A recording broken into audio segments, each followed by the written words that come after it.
Maybe a quick discussion. And we're officially broadcasting. Hello, everybody. My name is Ashley Segura, and I'd like to welcome you to the 5th episode of SEO for Publishers. As everyone's starting to log in and come into the webinar, hop over to the chat box and let us know where you're tuning in from. Yeah, chat box. Let's get that chat box up here. Yeah. Ooh, we got a Portland, Oregon. You're not too far from me. Ooh, someone Dallas. from Hawaii. Hawaii. Nice. Lucky Cheryl. Nice. What is going on in Hawaii? Huge. Norway. Norway Thank for the you win. Tuning in. Oh, and the UK. That is awesome. Everyone from all over. We're covering almost all the states and Argentina.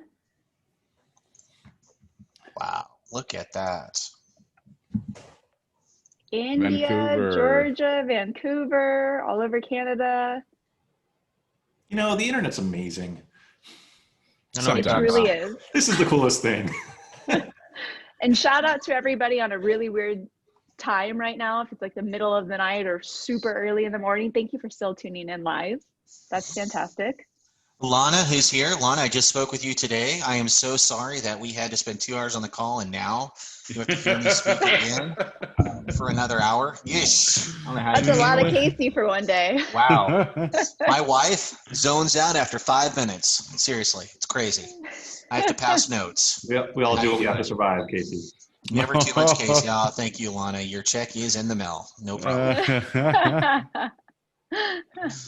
Yeah, we got a good turnout today. I recognize some of these names. Yeah. Kaylee from Texas, fantastic. What's up, St. Louis? Oh, Christina from Portland, nice to see you. Crickets. Look at all these people from Australia. Good. Sarah, thanks for joining us. Wow, it is. We're talking to you. You're talking to us from the future. That is amazing. It's like 7 a.m. there. What is it? Yeah. Like tomorrow? What is it? You're talking, it's tomorrow, 9 a.m. or so. What is it? I think it's 18 hours. Australia's 18 to 19 hours 2 o'clock ahead. here, so it's probably 8 o'clock there, 8 in the morning there. 7:30. Oh, it's there's 7:30. That's see, I don't have a problem with the international dateline. It's when you go to Did you like see how fast I half did hour. that? I said it was about 8. Okay, I just want credit for that right now. You didn't say Okay. PM or AM though, so I know. I don't Yeah, think I'm it's gonna fair. take it. Also, I've started to, when I go out to restaurants, instead of just calculating the tip, I just put math right there, and then I just put the total that I want to pay at the bottom. Genius. Works out well. What? I don't calculate it anymore, Arsen. I just put math where it says tip. I just type out Oh, you math. just write the word Math. gotcha. Math, and then I just Math. go down and put some close number. Gotcha. Hopefully it's close. Yeah, it's genius. I know. Let them figure it out. Exactly. Yeah. Yeah. And then check your bank They get statement. paid the big bucks. Check your bank statement, okay? That's fine. Yes. Yeah. Just make sure that they didn't add a couple zeros. I mean, to I that have 2 math. teenagers, so it's not like I have a bank statement. That's hilarious. That's so funny. 2 teenagers. Fair. All right, perfect. It looks like a good majority of us are here, so we're going to go ahead and get started. Today, we're going to be talking about how you can actually prepare your blog for all of this upcoming holiday traffic that we're all hoping to get. As always, panelists Arsen Rabinovich, Casey Markee, and Andrew Wilder will be sharing their expertise and answering your guys' questions that you fill out when you register. So we'll be doing a Q&A at the end, but if you have any questions while we're on a topic, please go ahead and put them into the Q&A section or into the chat box, and we'll do our best to hit as many as we can. After every webinar, we do a recap post, and it answers all of your Q&A. So if we run out of time, don't worry, we'll still be able to answer your questions, as well as a replay to this video. So if you have to hop off early, which there's really no reason to, but if you have to hop off early, we'll make sure and get you guys a recap episode of it as well. So let's go ahead and get started, and let's talk about quick fixes, Casey, when it comes to how you can start to prepare your blog for the holiday traffic. Let's first talk about what some of the most common mistakes you see publishers make around this time of year, because we're at the beginning of the holiday season that's about to launch. So what are some mistakes that you see publishers make around now? Number one is forgetting all the holidays. So for example, we've got the Halloween, the Hanukkah, the Christmas, the Black Friday, but Cyber Monday, it was like 11:30. You've got Small Business Saturday on 11/28. You've got Giving Tuesday, which is like 12/1. And then my personal favorite, which is National Candy Corn Day, and that's 10:30. I mean, are you guys going to do something for National Candy Corn Day? Because that's a big one in the Markee household. Or National Roast Suckling Pig Day, that's 12/18. We want to make sure that if you have content around that, that we're starting to push it out. Many of you might be familiar with the site, it's like nationalwhatday.com, and it basically shows you a whole list of all of the holidays that are celebrated in the United States. And I'm always shocked every day when I see it. There's holidays I never heard of. Though, again, I can definitely get behind National Candy Corn Day again. So what you want to really make sure that if you have content that's appropriate for those days, that you focus on it. Start 2 weeks in advance, try to focus on those days, get that content out.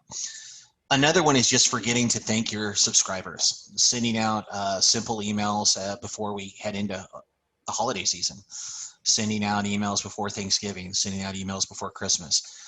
You know what? I really enjoy getting an email from Omaha Steaks thanking me for the fact that I've single-handedly paid off their second mortgage. I mean, that makes me feel important. And I think that if you think about what you're doing with your subscribers, you could probably do something similar.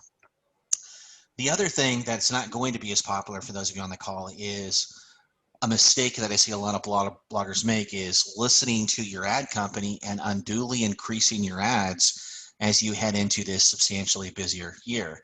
I know many of you on the call have probably received an email from a certain ad company asking you to run Gum Gum ads. For those of you who aren't familiar with Gum Gum ads, they're very annoying, sticky ads that are at the bottom of all of your images.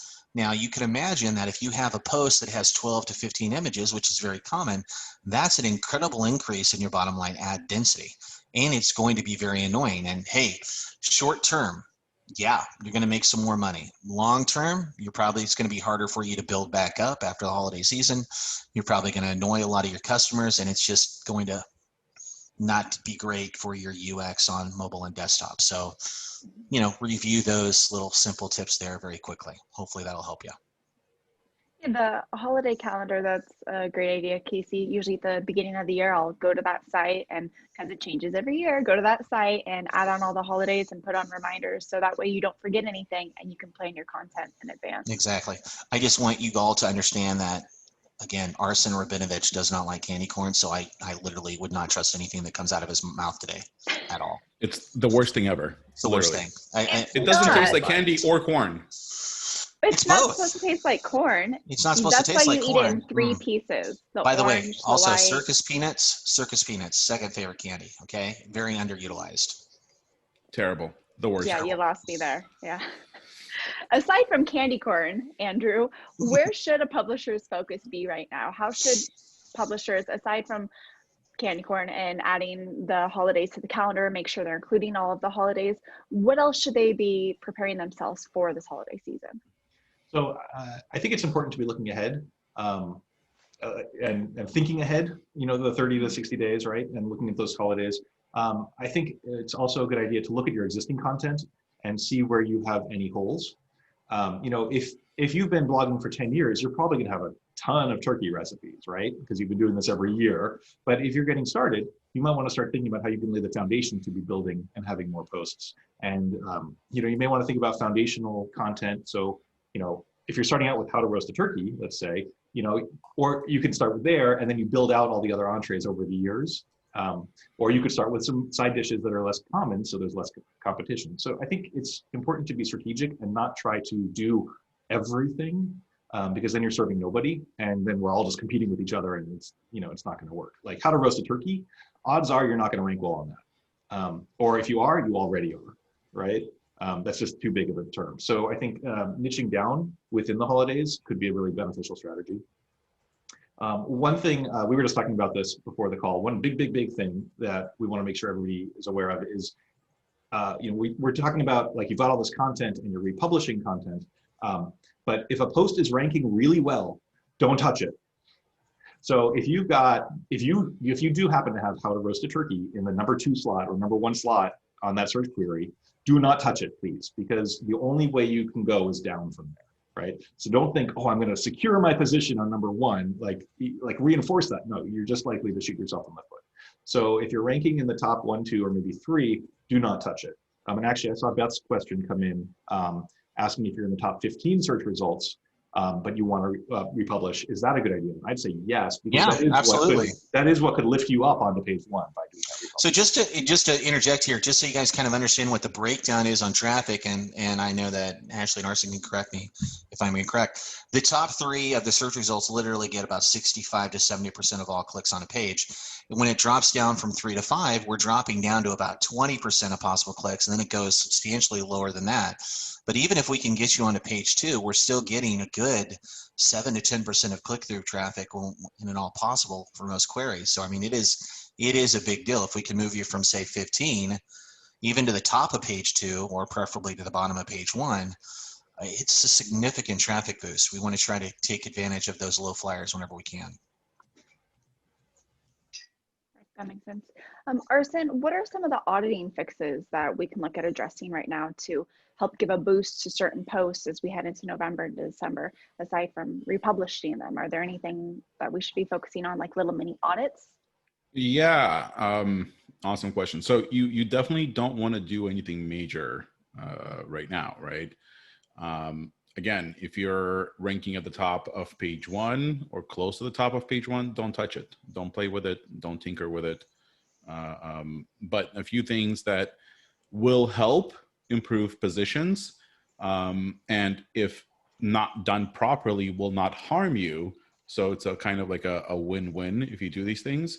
So I would start with internal linking to your holiday content. I would take a look at certain opportunities from other relevant pieces of content on your website and create internal links from those posts to your holiday content. And you want to make sure that you're paying attention to your anchor texts internally, because you can also over optimize with internal anchor text. So you want to be mindful of that. You want to look at your anchor text, and you want to make sure that they're conveying the right topical signal through that internal link. You want to look at if possible, if your theme allows it, you want to feature or bring your holiday content, whether it's the whole category or specific assets, pieces of content, to your homepage, right? Excerpts, and feed some of that homepage authority. The homepage on your blog is probably the most authoritative page on your site. So you want to feed some of that authority over to those posts, and you want to give them a little bit of time. You want to have them sit there. So if it's possible, if your theme allows it, move that content. I wouldn't necessarily, and Casey and I and Andrew and everyone talked about this earlier, you don't want to do this by republishing your content. If your theme allows you to feature this content, or you can drag and drop, or through widgets, bring in those pieces of content or excerpts onto your homepage, I would definitely work on that.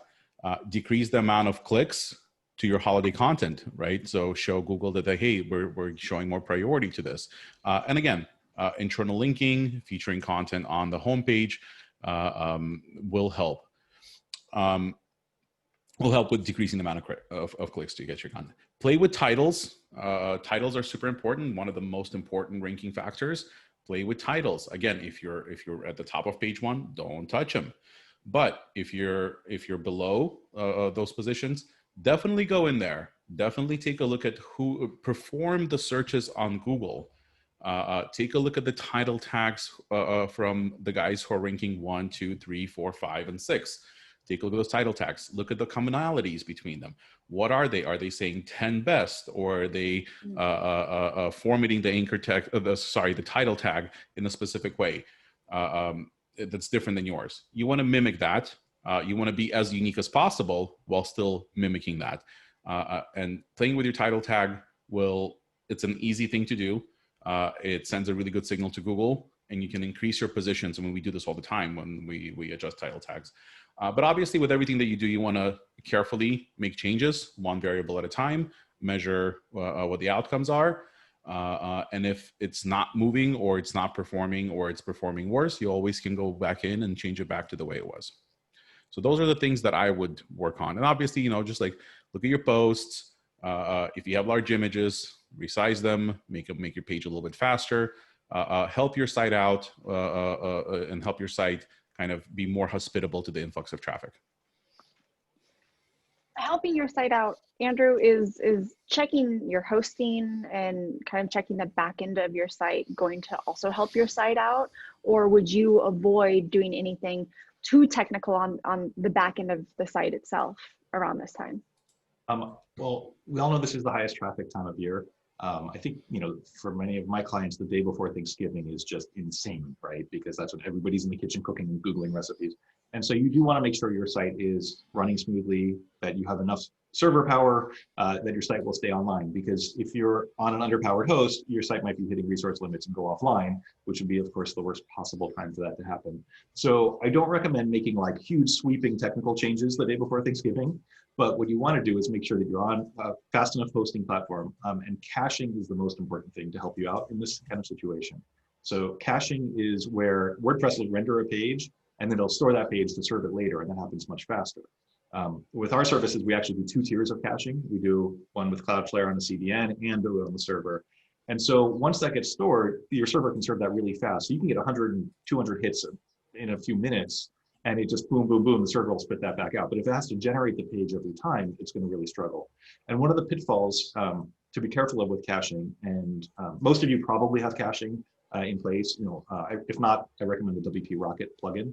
But if you have caching in place, those tools will automatically clear the cache when you update content or when you publish content. So it's really important that if you're right in the middle of a huge spike in traffic, try not to update or change your content, because that's when the cache is clear and your server can get overwhelmed. So if you're scheduling out public new posts in this time, schedule it early in the morning. So it schedules, publishes out at 4 a.m. So that way the caches are clear at 4 in the morning, and as traffic ramps up, your caches can rebuild slowly. If you schedule a post for noon, that may be a bad time to clear your cache. And similarly, if you have a lot of VAs working on your site, or you're working on your site, every time they edit a post, that can clear caches. So it's not like you shouldn't do it. It's just something to be aware of, and be careful during those really high traffic times. Okay, perfect. Thank you for clarifying that. That makes sense. Casey, what's a good game plan for publishers when it comes to scheduling out their holiday content? Andrew just mentioned posting early in the morning, but how far in advance should you start to prepare their topic calendar for the holiday season and the posting schedule? It's a good question. And I know you guys are going to love this answer. The answer is it depends. Gotta love that. Knew it was coming. So there's been a lot of, it used to be and it's really years now, but it used to be years ago, people wanted to start focusing on their, say, Halloween content in July. And that was because it would take months for that content to start building up a little bit on Pinterest, which at the time was relatively new. I'm always taking a Google first approach, and most of your content updates will be indexed in minutes, not hours or days. So the need to start updating content a month, 2 months, 3 months early, it's just not true anymore, nor do you need to worry much about that. If you are looking to have a revamped content focus for Halloween, which again, it's the 14th right now would be a good time to start looking at your old Halloween related content from the last couple years, making a list of those and seeing what can I possibly update and refeature, and just republishing those for the next several weeks. Maybe you don't even need to publish a piece of new content, especially if you're a learned blogger with years and years of older content. Whenever I've done a content audit with someone who's only been around for 5 years, they're shocked that they have 20, 30, 40 old Halloween posts that when they look back on their analytics from the previous year, they weren't doing much for them because they, of course, forgot about them and didn't update them then. Now would be a good time to go in and look historically to see, can I update and republish that content now and get it maybe refeatured, generate some more traffic for me over the next several weeks. Holiday content, the same thing. I would say that if you're focusing on Thanksgiving, I would start looking at November 1st. I think that's more than long enough. And we've had sites, we had a client who was focusing on Cinco de Mayo, and she didn't even get her content out until May the 1st, and she had an incredibly competitive and very successful Cinco de Mayo. So there was plenty of time for that content to seed itself, to garner increased traffic and to increase visibility. So again, give that some thought. And Arsen, if a publisher is just too swamped and isn't going to have time to put together an entire holiday post schedule or create new holiday content, or like Casey was just mentioning, publish it in the right amount of time before the actual holiday, what would you recommend the most important things to focus on? What are some of the quick fixes to still have the blog somewhat prepared for the holiday influx, but without creating any new holiday content? So just like Casey said and what I talked about earlier, right? So you want to, from a technical perspective, get your site ready. You want to, again, bring that holiday content into focus more. Create a roundup, right, Casey? Create a roundup. Use your old content. Create a roundup. Maybe top 20 candy corn recipes. I would read that. It's all good. Top 10 ways to not throw up after eating candy corn. Or gag. No, so yeah, obviously create a roundup. Look at your create or look at your content. See if there's a better way to organize it into a category. Optimize that category. But a roundup would be like the easiest thing to do. But give it some context. Don't just like top 25 XYZ, right? Here are top 10 Thanksgiving side dishes based on comments on our blog, right? Something that's going to be a little bit more enticing, something that's going to give the content a little bit more zazz, right? Yeah, that's what I would do. If you can't create new content, repurpose, right? I tell you, and I'm going to give you a great example that I would read the crap out of this Thanksgiving. I want you to go to all recipes and sort by Thanksgiving, and I want you to find the 10 lowest rated recipes there for Thanksgiving. And I want you to do a roundup, the 10 worst reviewed Thanksgiving recipes on all recipes. And I'm going to tell you right now that thing is going to take off, and I'm calling it right now, because there should be plenty of opportunities there for you. So consider something contrarian, consider something that's a little controversial, anything that's going to allow you to kind of stand out. Get creative. It's also going to, Casey, I'm interrupting. It's also going to help with backlinks, right? You do something that awesome, absolutely, something controversial, you're going to get backlinks, and that's like that's the organic way to earn them. Totally underappreciated. No, it is the stepchild of Halloween candy. It is now time for it to step in the light and take its rightful place. Okay, step away. Candy corn. That's it. Switching gears more into talking about very specific content for this time of the year. Casey, is it better to focus on creating new content or to update your existing content? So like last year's holiday recipes. And if it's updating last year's, how should we be updating the post? What are some good tactics to update?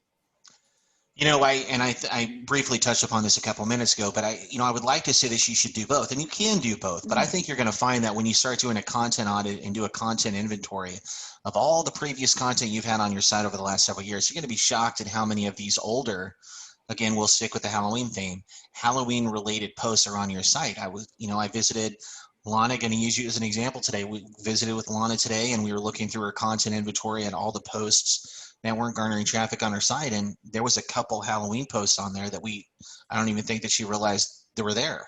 And I think that's an opportunity for most bloggers, is that we can go in and refeature these. You're much better now than you were maybe last year or the year before. Maybe the template you've used for your recipe posts have evolved, and now we can go back and republish those posts.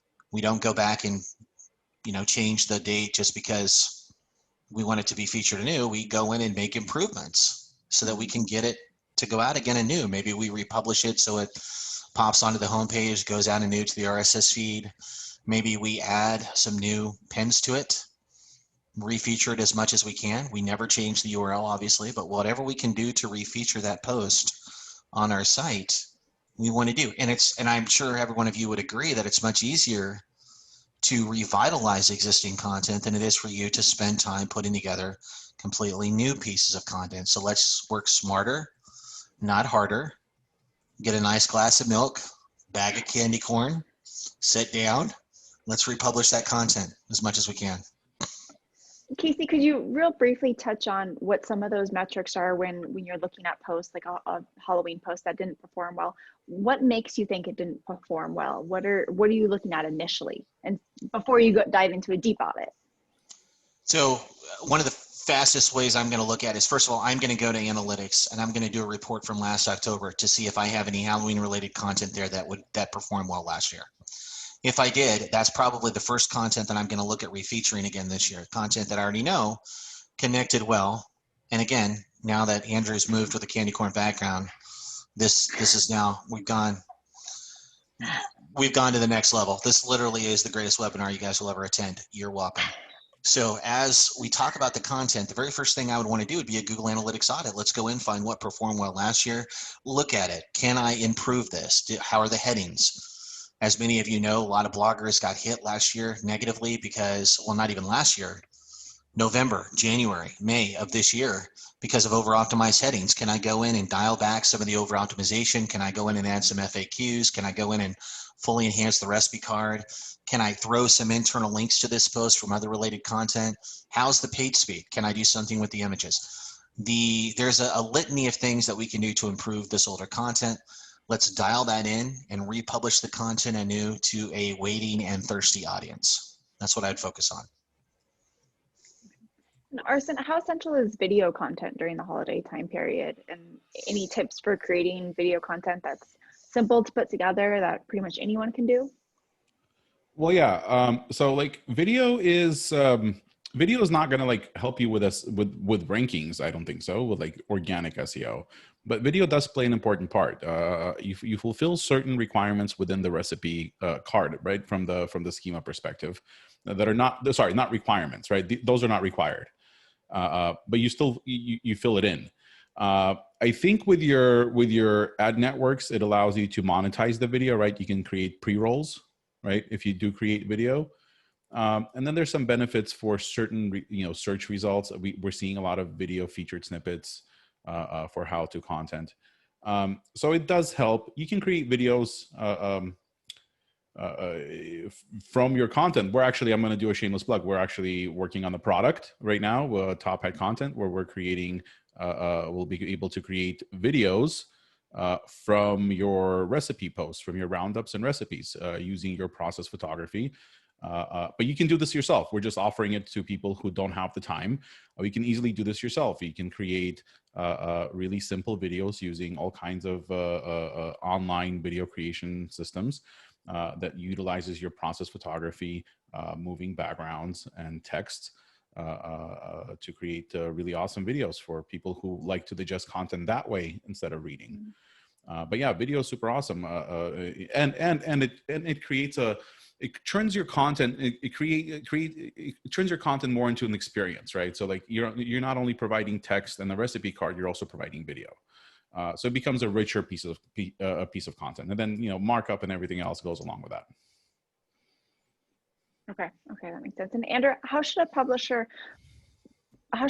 promote last year's holiday content so that it's being seen this year, whether they're republishing it or it's something from years ago and it's done really well, but they want to re-promote it and get it to a new audience this year? Do you have any tips for promotion?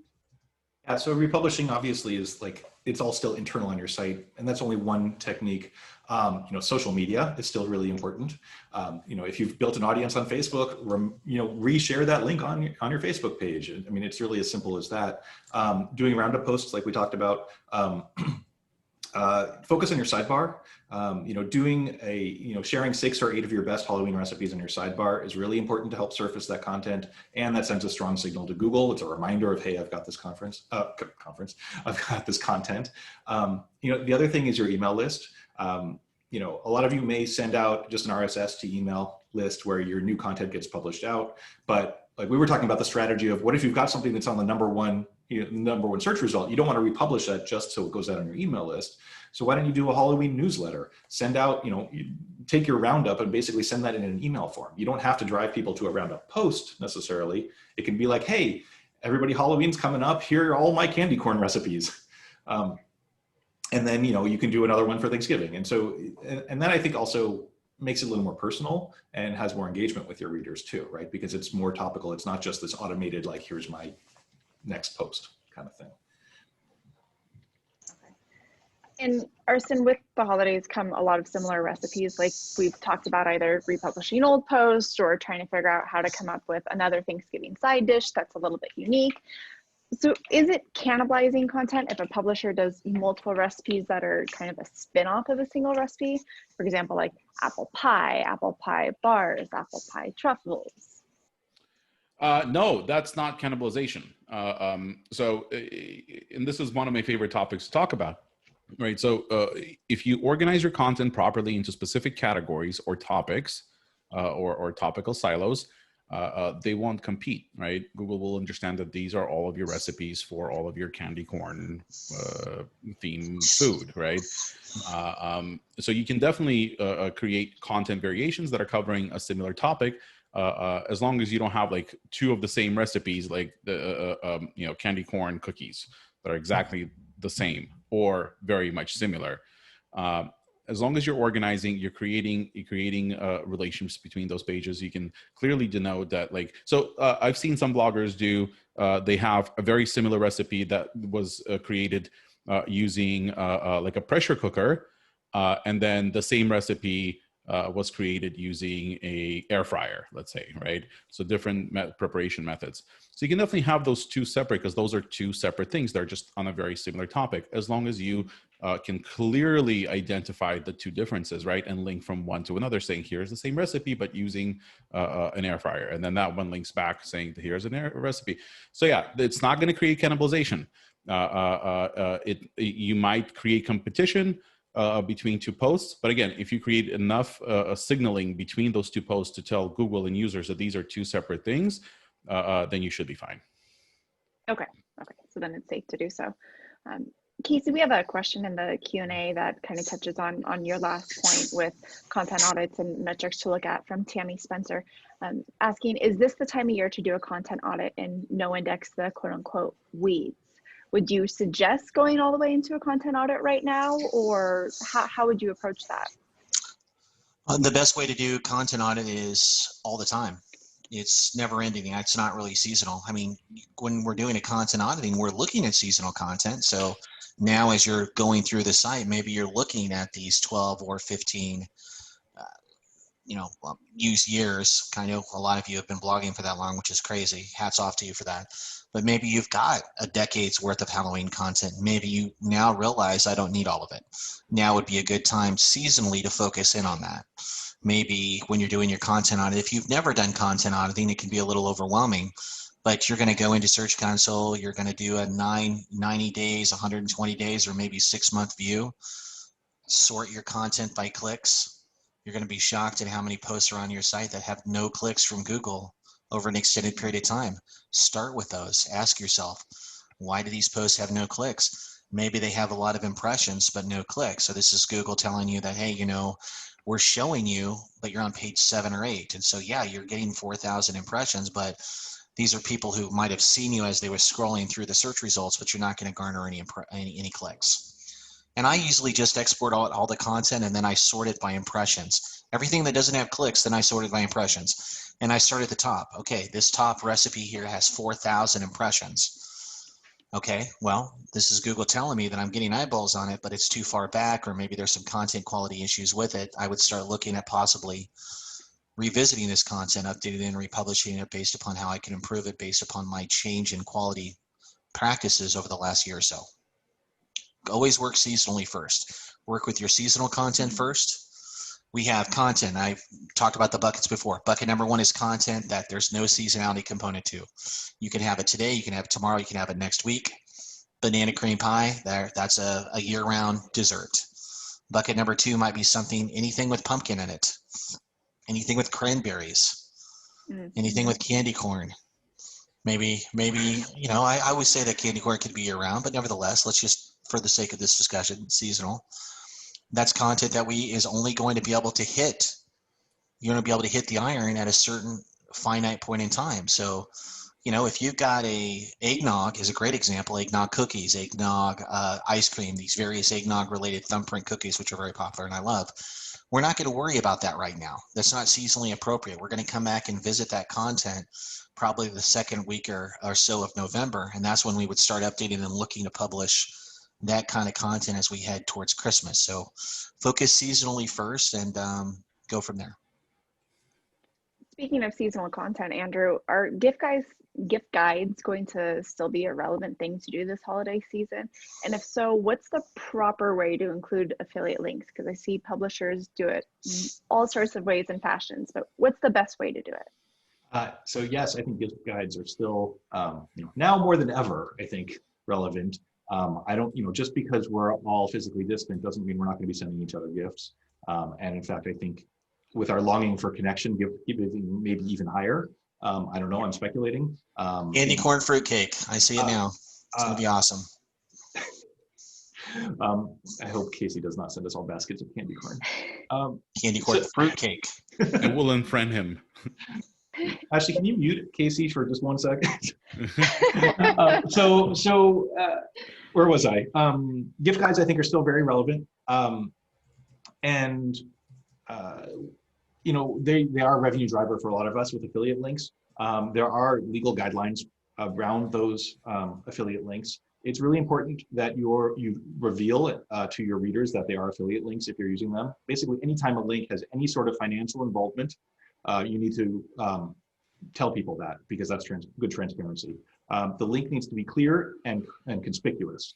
So that means it needs to be in proximity to the link, it needs to be before the link, and it needs to be clear what it means. So if you put at the bottom of your post, some links are affiliate links and thank you for supporting my blog, that does not actually pass muster, because people are going to click the links before they see that.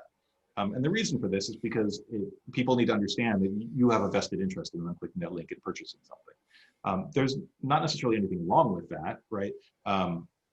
But if you're upfront and honest, that actually helps build trust as well. So I personally like to actually work that into my posts. I don't like to use an automated thing at the top of posts. You can do hey, some links may be affiliate links, and that technically may be correct, but I think especially on something like a gift guide, you can say at the beginning, hey, I've done the work to curate this list to support you and to make your gift easier. If you click the links, that'll help, I'll receive a commission on the sale. Boom. I mean, people understand that, and I think they respect you for doing it. And then the other part of that is it's important to make those links no follow.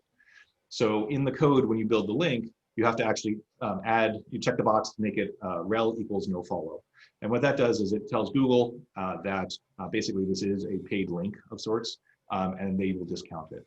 You can get into trouble if you don't do it, both with the FTC and like if you're an Amazon associate and you don't do it, they can come back after you for that too. So you're violating the guidelines in a bunch of different ways. So make sure you do disclose your links and then tag them no follow are the two keys.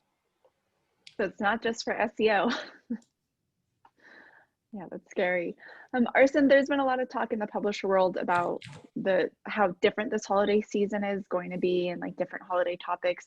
Andrew touched on it a little bit on how gift giving may be increased this year just out of the comfort. So how do you think this new COVID environment is going to affect holiday traffic for publishers? And is there anything publishers need to do differently with either their topics or how they approach holiday content?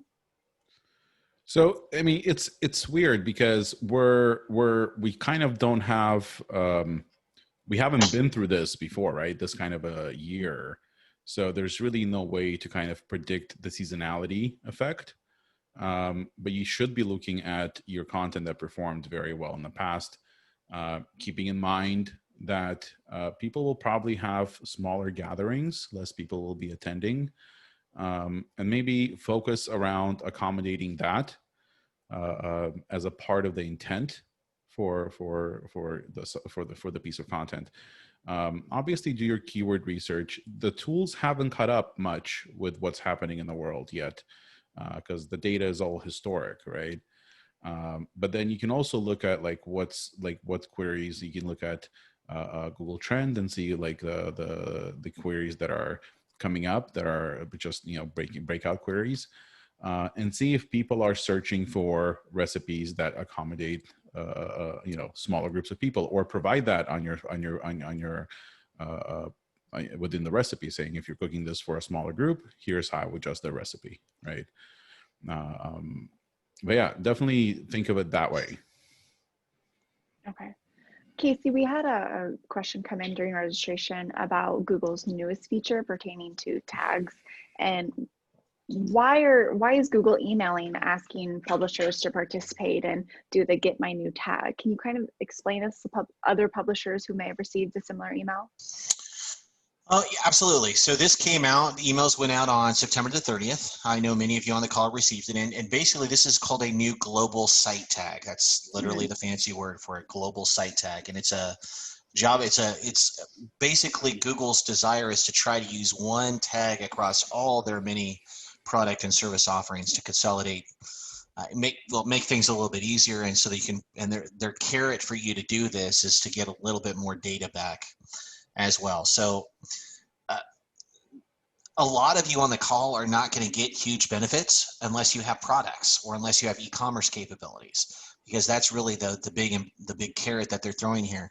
But they made a whole guide on this. This is called a site-wide tagging guide, and it's just a one-sheeter. It shows you all the benefits. And I'm just going to go ahead and paste it down here for all the panelists. You can take a look at it. This is global tag guide for attendees, for publishers.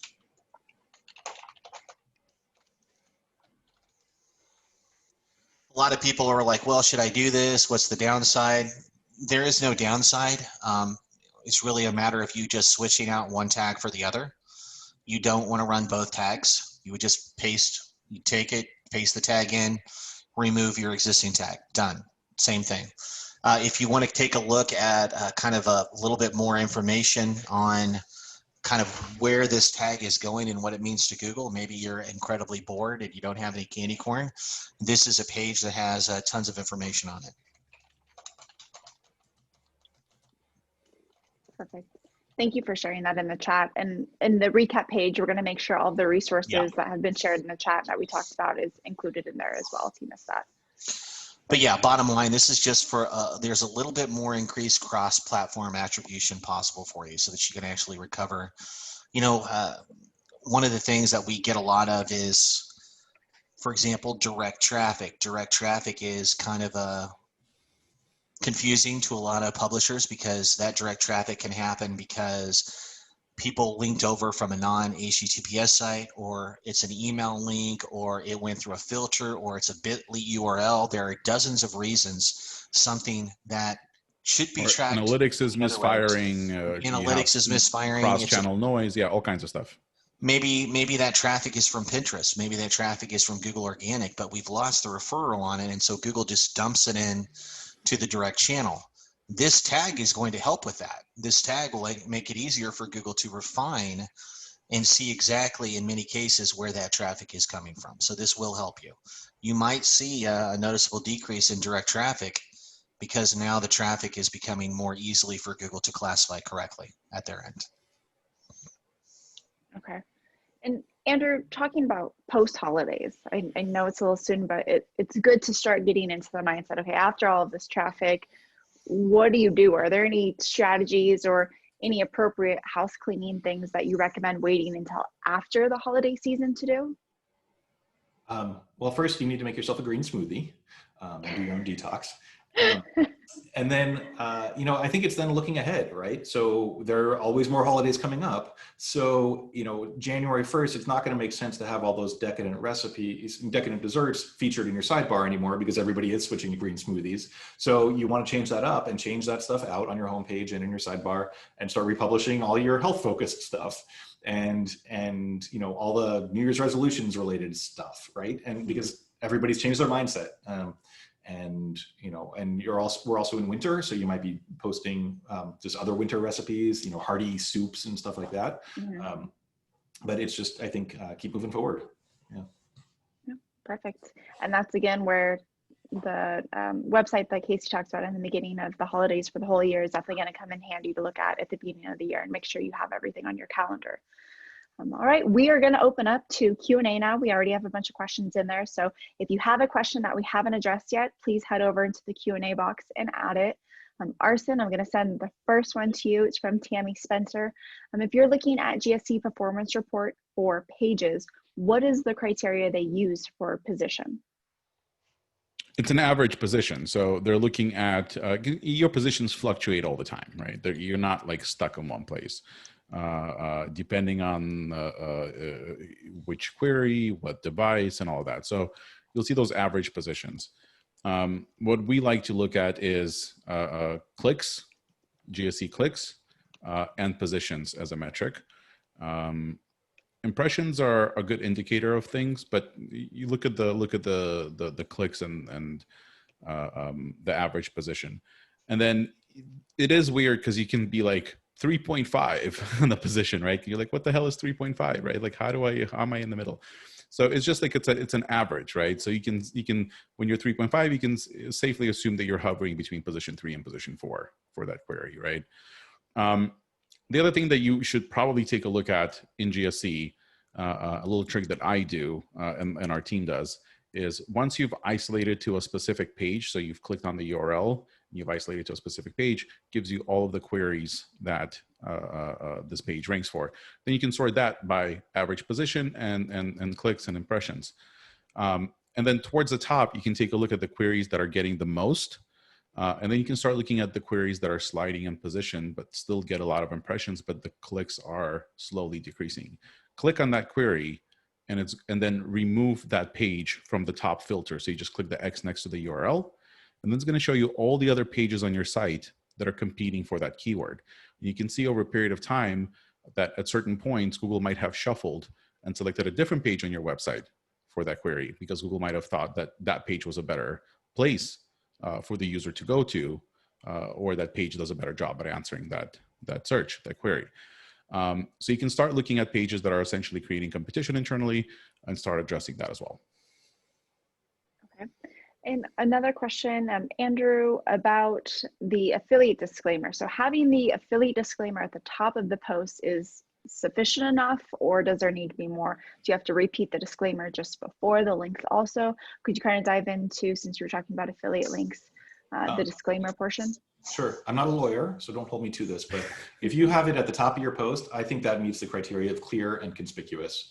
As long as it's not after the link, and as long as it's clear what you're saying, where people run into trouble is also on like social media, where at the very end it says like #spawn.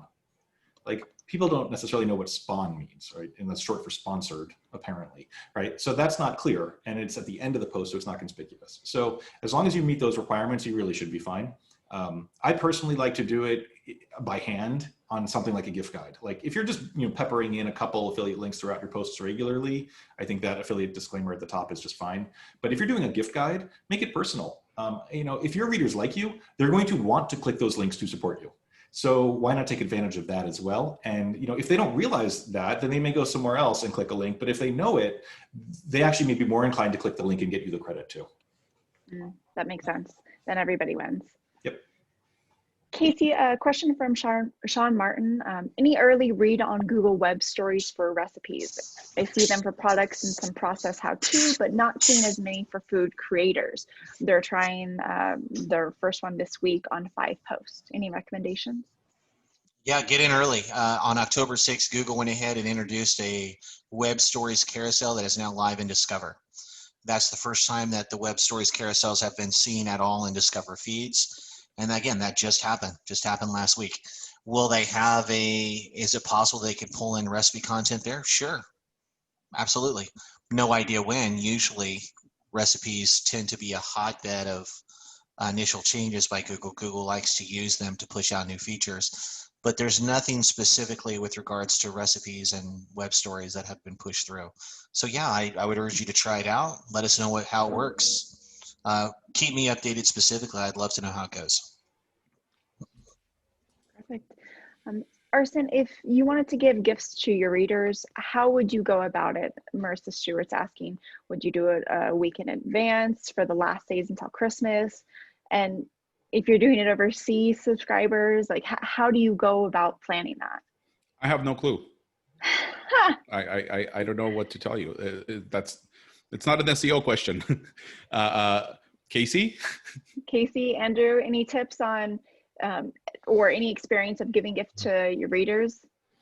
Well, I always give, I buy a lot of gifts. Casey receives gifts. I buy a lot of gifts because I like to receive gifts. I give to receive. I mean, it's all part of a vicious cycle. I give baskets. I literally give gift baskets every year. Congratulations, Arsen, Ashley, Andrew. You're going to get. There better not be candy corn in that basket. No promises. No promises. That's all I got to say. It's going to be one big candy corn kernel. I would say, but when I think that it's really interesting if you can afford to give gifts to your readers.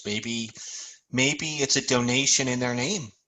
You do a charity. That's really cool. Yep. Eat that stuff up for Candy Corn Anonymous, or maybe it's a rescue animal charity or something. Peanuts. Elephants, something like that. Whatever you can do, something like that. Or my site has contributed this amount of money to the Save the Rainforest Fund in your name, and you send out a personal notice for that. That's great. Or maybe you give coupons. Maybe you have some sponsors that come aboard and are willing to sponsor your email list. I know it has happened with some of the bigger bloggers we've worked with. That's fine.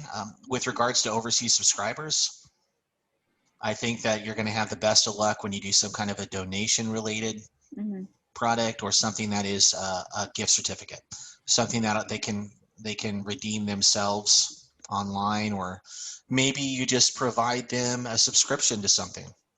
Maybe a 30-day, maybe you worked with a tool provider and you provided them a 30-day subscription to a tool that they can try for free. Or maybe you have something on your site that you can open up just for your subscribers for a specific amount of time. But yeah, I think there's a lot of opportunity there. Sure.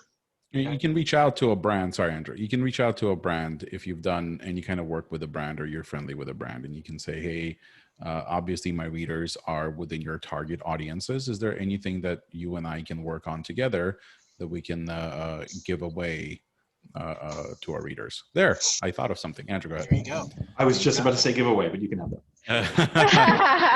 Take it. I used to do a lot of giveaways on my site, and they're very popular. There are different widgets you can embed that make it really easy. So when you start out, you might be like, leave a comment to enter, but that's a real pain to manage.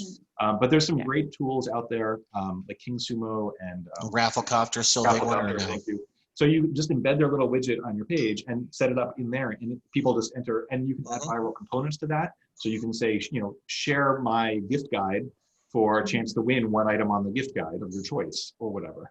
Exactly. I think where you can run into trouble is scaling gift giving. So if you've got thousands of readers, you don't want to get stuck mailing all those out, right? And if it is something like that, think something easy to mail, like a sticker or a fridge magnet, something you can just throw in an envelope for first class postage, because that can get difficult. But if you have, I think giveaways are a good way to scale it, because you're like, hey, win this blender, and people are going to go nuts trying to get a Vitamix. So you can use that to grow traffic on your site as well. And then or your email list. High value. Giveaways work well, and I know the biggest bloggers have really ballooned their email list by doing giveaways, where they'll have a giveaway as a post on their site. They will, to enter, you have to leave a comment, or you have to sign up for the email list, whatever it is. But understand that you have to do something with that content after that giveaway is over. That's an example of expired content. So once that giveaway is over, maybe we leave the giveaway up for about 30 days so that we can make sure that the winner has been awarded. And then we need to start thinking about what we're going to do with that page. The vast majority of giveaway pages do not accumulate positive user signals. They do not accumulate incoming links. So usually we can just 410 that page and get it off our site. But something you want to be aware of, maybe you have a static giveaway page, and you have a static giveaway page, and then we just keep switching new giveaways on the giveaway page. That way you have the chance of that page long-term accumulating signals, and you can keep it. You don't have to worry about, continuing to delete expired giveaways off your site. You'll just switch out the information. Something to think about.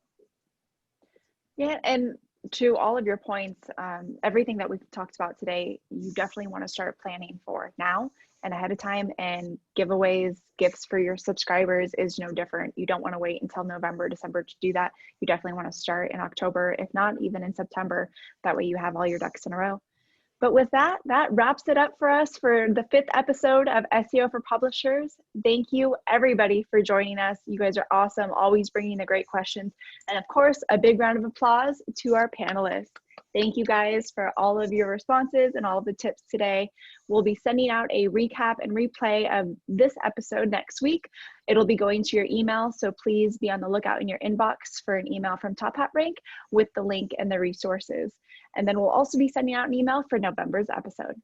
Thank you, everybody. Thanks, everyone. Happy Halloween. Happy Halloween. Happy Thanksgiving. Happy Halloween. Happy Christmas, happy Kwanzaa, National Happy New Year. Candy Corn Day. We're gonna see them before that. We are. We're going to see them before that. We are. National Yeah. Candy Corn Day, folks. 10:30. Big deal. And go Big deal. vote. Vote, vote, vote. Go vote. Yes. Go vote. Be Go safe out there. vote.